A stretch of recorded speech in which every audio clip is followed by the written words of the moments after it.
you know, great-looking girls and you know, great shots of Simon. Hey, you know, I like it sort of a bit more down to earth than that. But you know, the album's great, and I'm sure it'll be a great success. You said it was very brave. Do you not think that it might be a bit over-ambitious? I mean, I'm still freaking out about the fact that they've got Public Enemy on there. Yeah, I mean, yeah, it's very, very unusual. Some of the tracks on here are very, very strange. I Want to Take You Higher, White Lines. I mean, I'd never heard of that track before. Do you know who did that? White Lines? Oh, yes, I do know this one, actually. Hold on. Grandmaster Flash and the Furious Five, that's it. Right. Well, that's a great opener, and it was a very sensible opener.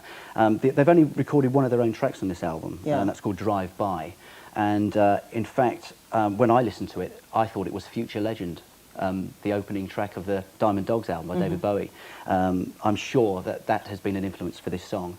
But the whole thing as a whole is well put together. It's there's a lot of the tracks, I think, are very well recorded.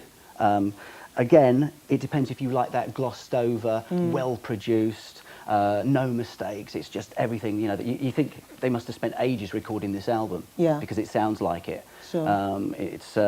I like it again a little bit more, perhaps a little bit more raw, you know. A couple of mistakes doesn't matter. It's nice to say, oh, listen to that, you know, and you can go back to it, because those kind of things, those errors in songs, they're things that people remember and they go back to. Right. It's like songs like Rebel Rebel, the Bowie track. There's like a little mistake in there. You know, T-Rex records, they're full of, you know, little clicks and splashes here and there. But that all adds to the sort of the liveness, the rawness, yeah. And you can sort of shut your eyes and think of how they were recorded at the time. They actually sound like they're recorded in the room as a live band, as opposed to like this and many other albums of this time. They've spent in so many hours, you know, the drummer would go and spend like days on a drum sound or something like that, and it doesn't have that band sound. I like the band sound. That's me personal, that's my personal taste. Right.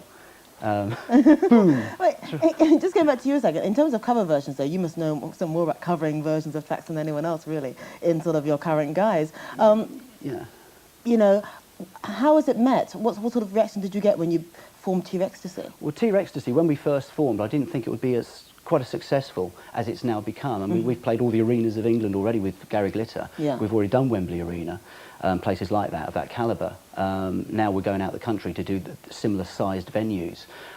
East Germany, in fact, we're going to in April. The respect we have, which started with Mark Bolan related people like his parents, the original band members, they've all got full respect for the way we perform, because right. we do it well, and we do it not tongue-in-cheek at all. It's done very seriously. We've concentrated very hard on the music, the guitar, the sound, everything.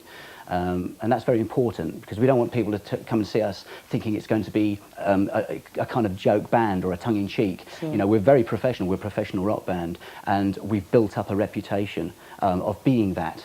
And that's why, you know, Gary came to see us one day. He liked us in concert.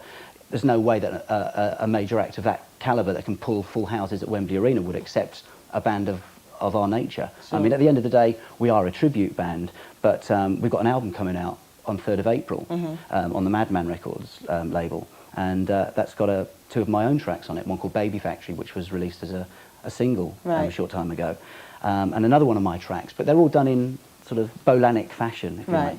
Okay, well, we'll get a chance to see them later, but thanks very much in the meantime for reviewing Duran Duran. My pleasure. Rextasy will be playing live for us a little later in the show.